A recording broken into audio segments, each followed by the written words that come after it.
On. Greetings, you beautiful humans. This is your friendly neighborhood life coach, Glenn Klein, with episode 5 of The Story of a Quilt.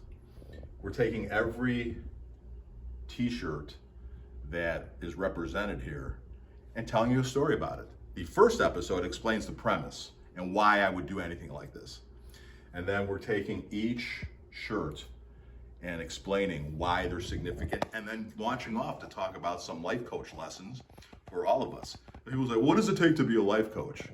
Well, we all have coaches in our lives. Every one of us has go-to people. But most of them, of course, are just friends or relatives or parents or siblings that are not trained to do this. I got trained as a life coach. And people say, well, what does a life coach do? And I explain to them that this life coach does basically two things. I provoke thought and I provoke laughter. And if you think about it, if you do those two things a little bit more, think more and laugh more, you're probably gonna have a better day. And I got my training at this place, Camp Menominee in Eagle River, Wisconsin. I started at Camp Menominee when I was 9 years old. 1969, I referenced it earlier when I talk about the Cubs collapse of 1969, which is represented up there by my Cubby Bear emblem sleeve sweater that's up there.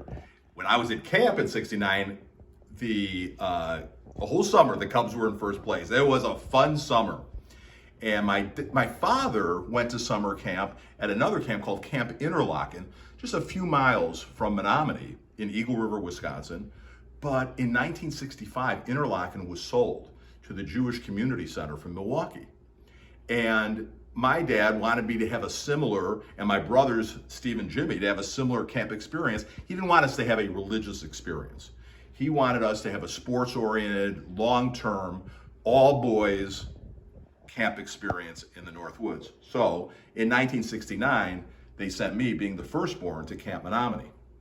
It was a tremendous place. I was a little homesick after visiting weekend. In those days, you could only go 8 weeks.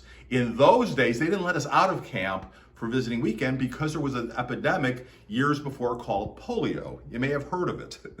They were using the experience with polio to legitimize a bunch of stuff during the COVID epidemic, and it wasn't making any sense to me, and I wrote a book about it called Early Wake Up Call, how a coach's early warnings about the pandemic can help you now. This still can help you now.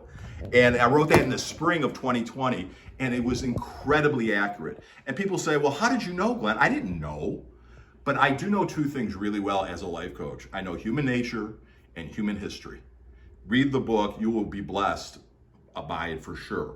But everybody's got life coaches, and at camp, the coaches are the counselors and the directors and the older campers. I was 9 years old. My cousin Stuart and Leonard were at camp, and my cousin Lou were all at camp in my first year at Camp Menominee, because camping was in our family. The love of the North Woods was in our family. You cannot beat genetics. Get the book. She Has Her Mother's Laugh. It's an 800-page book by geneticist Carl Zimmer, Dr. Carl Zimmer. It's a good read, actually. But he proves what I've been saying for years, that pretty much everything we have is genetically based, and then what we do with it, we go from there. So the love of the North Woods and summer camp was in my gene pool, and I maxed it out. And eventually, even though I went into broadcasting, starting in high school, then in college, both at the University of Missouri, and I graduated with a degree in broadcasting and film from Madison. I'll explain that in our next episode.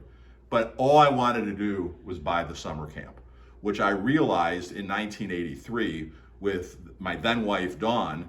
But here's an interesting little tidbit, more than interesting.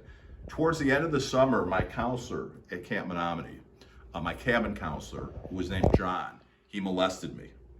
And I came home from camp with bruises all over my body where he had given me hickeys.